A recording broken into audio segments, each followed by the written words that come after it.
السلام علیکم۔ پیسہ اتنا کماؤ کہ چلگزے سستے لگنے لگے اور حوصلہ اتنا بڑھاؤ کہ مہمانوں کے آگے رکھتے ہوئے موت نہ پڑے۔ اپنی زندگی میں ایک دفعہ عابدہ پروین کے بال سٹریٹ کر کے ان کی پونی بنانا چاہتی ہوں۔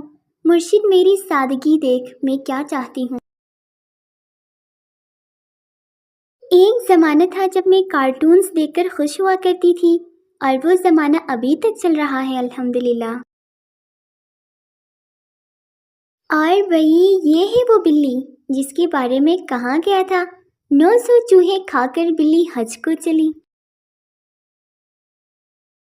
ٹیچر مجھ سے آپ کا پیپر خالی کیوں تھا؟ میں خاموشیاں ہی بہتر ہیں، لفظوں سے لوگ روٹھ جاتے ہیں۔ اگر نیوٹن کے زمانے میں موبائل اور انٹرنیٹ ہوتا تو نیوٹن کا کچھ ایسا حال ہونا تھا۔ کریلے اور ٹنڈے تو کھائے نہیں جاتے پاپا کی پریوں سے، اور کہتی ہیں جانو فون نہیں اٹھاؤ گے تو زہر کھا لوں گی۔ لڑکیوں کی زندگی، شادی کے بعد اور شادی سے پہلے، ملاحظہ فرمائیں۔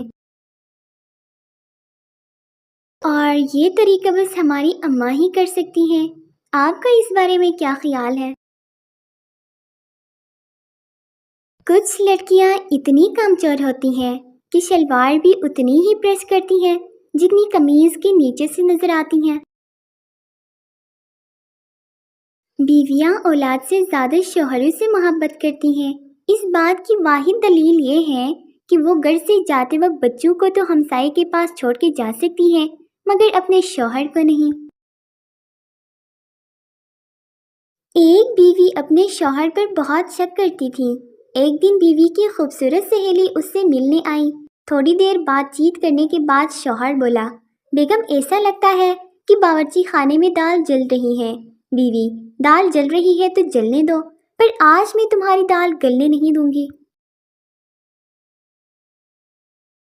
میاں بیوی ہونے والے داماد کے بارے میں باتیں کر رہے تھے۔ شوہر، لڑکا اچھا ہے، کھلی رنگت، اونچا قد، فرما بردار اور ناک نقشہ بھی اچھا ہے، آپ کا کیا خیال ہے؟ بیوی، لیکن اس میں ایک خرابی ہے، جب ہنستا ہے تو اس کے لمبے لمبے دانت باہر آ جاتے ہیں اور چہرہ برا لگنے لگتا ہے۔ شوہر، تم خواہ پریشان ہوتی ہو، اپنی بیٹی سے ذرا اس کی شادی تو ہونے دو، پھر نہ کبھی اسے ہنسنے کا موقع ملے گا اور نہ لمبے دانت نظر آ جائیں گے۔